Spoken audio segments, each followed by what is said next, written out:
روز قیامت چونه نگاه بکنیم به پیامبر. رضای زن بالا از رضای نبی است. نبیه که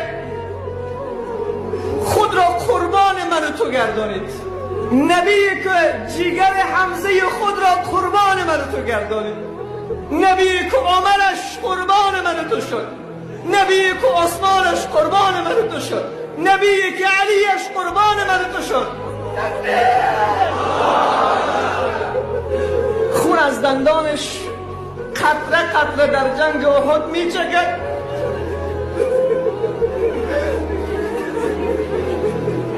دعای بد نمی کند در حق امت.